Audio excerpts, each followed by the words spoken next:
Hello and welcome everyone, I'm Madals and today I have got game number 1 of a best of 3. It is between two very awesome players and I am incredibly excited to see what is going to happen here. So I'm just going to get straight into this and introduce them. Down in the bottom left position we have got the blue Terran player from Team Startail. It is Bomber. And his opponent down in the bottom right. It is the yellow Zerg.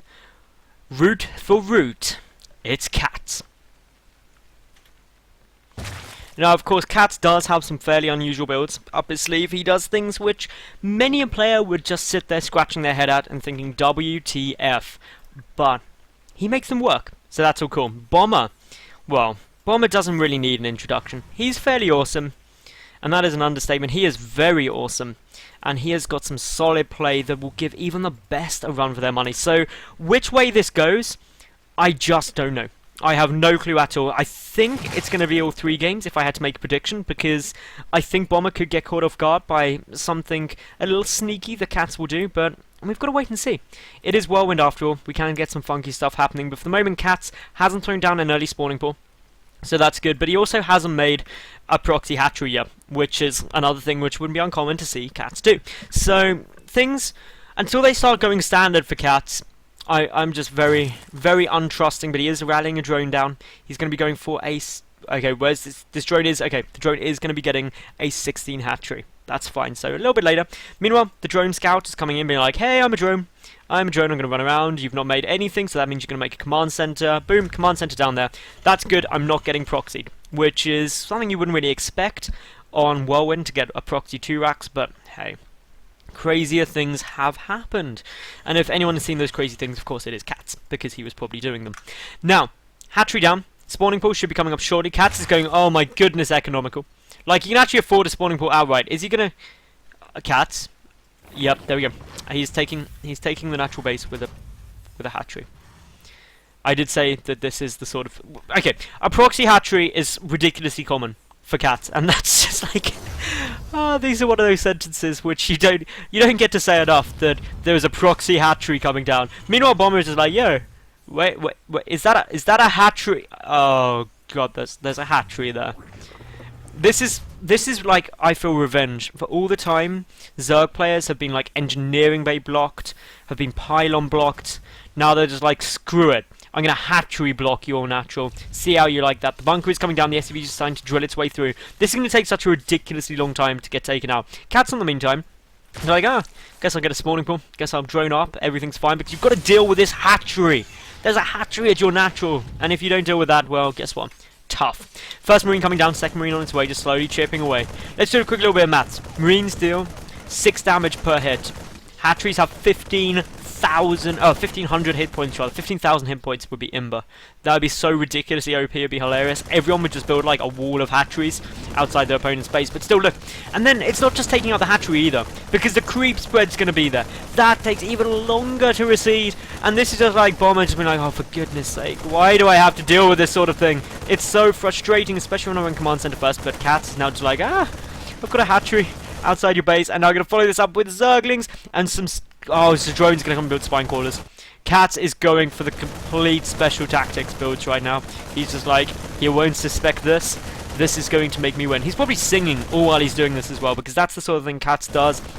He's probably just sitting there, happily singing to himself, being like, spine callers, Zerglings, all good. The bunker is down, the brain, oh, the broodlings are going to start chipping away the bunker. In come the Zerglings, which morph from the lava there as well, so that means you've got even more stuff there. Oh, the second spine doesn't quite go down, but in comes all of these Zerglings. They're going to go for a nice little bit of surface area. The Marines going to try and work down these Zerglings, but of course the Zerglings just focusing on the bunker. CatZ, I don't think he's going to be able to do it. The spine caller trying to come down, but this is not going to be a successful little push in, and that actually means that now Bomber has got the supply advantage. He's held this off for the time being.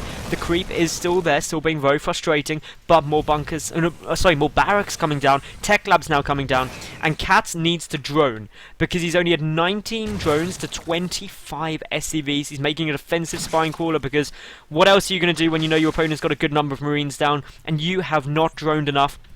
CatZ really didn't do enough damage there, and Bomber really took hardly anything. 180 resources lost compared to exactly 1,000. So just under like 5 times, just over 5 times more resources lost by the Zerg player at the moment. While he's mining less, the natural finally now getting taken by Bomber, who is probably like, okay, this is now a bit more of a normal game to me. I know what to do here.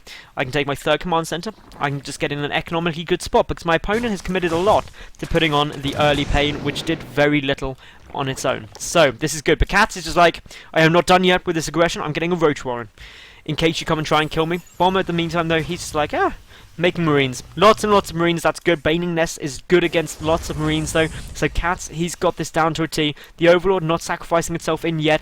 Doesn't know about the third command center. Doesn't know the combat shield is coming down rather than stim, which is usually an indicator that a push will be occurring a lot sooner rather than later. And there we go, the Marines already moving across. This is getting very scary for CatZ because CatZ is droning. He's droning. He has no clue this is coming down. If only there was a Zergling somewhere between his opponent's base and his base, he would know. He's getting the roaches out, but it's still going to be such a tough hold. There's a good number of Marines here. There's not many Zerglings. 10 roaches now on their way. These Marines, if only CatZ had a way to slow them down. This is where every Zerg player wishes they could have like infinite time warps, just being like, please don't let it get here in time. The roaches are about to pop out. The Zerglings are all the way going the other way of the map. As soon as these Marines move in, what is he going to do though? The roaches are rallied. They're not actually attacking. That means they're going to take the early damage. Zergling's getting pulled back. The Marines taking some fire, but there is just a lot of Marines there. They should get cleaned up though, as long as CatZ micros as well. The additional Zerglings coming in should allow him to hold it off and will allow him to hold it off. And so for the moment, CatZ is still in this game. He didn't die yet, but look at the worker count, 32 to 40, plus 3 mules for Bomber. Economically, he is in such a fantastic spot. But CatZ, he is going to start putting on the pain again. Notice no Widow Mines or anything like that. Banelings are morphing. Bomber, is he prepared for this? Well, he's getting 2 additional bunkers down. But CatZ is just rallying more and more Zerglings. The Banelings, 12 of them morphing in. They can really start wrecking through this. Marine count not too high. Even a 4th bunker now coming down. Bomber's like, he's going to try and kill me. I just know he's going to try and kill me. If I can hold this, I can win the game, but he can't afford to take much damage. In come the Banelings. They're just running straight for the bunker. Already SCV's getting pulled, but still a lot more Banelings are remaining. They're trying to detonate on both bunkers. Both of these bunkers go down, and that now means that these Marines, these Marauders, are the only thing standing between defeat and a win for Bomber. More Banelings wandering in, more Zerglings wandering in, but the wall off is going to get recompleted. The Banelings have got to try and get some good connections. Here they come, but they get focused down. A tank there too. Bomber is in a good spot now. He hasn't taken much damage. And CatZ, GG, well played. Game number 1 goes to the StarTale player. But my goodness, that game was funky. If you like that, make sure you like the video. Leave a cool comment and subscribe. Then flick over to game number 2. I'll see you there in just a second.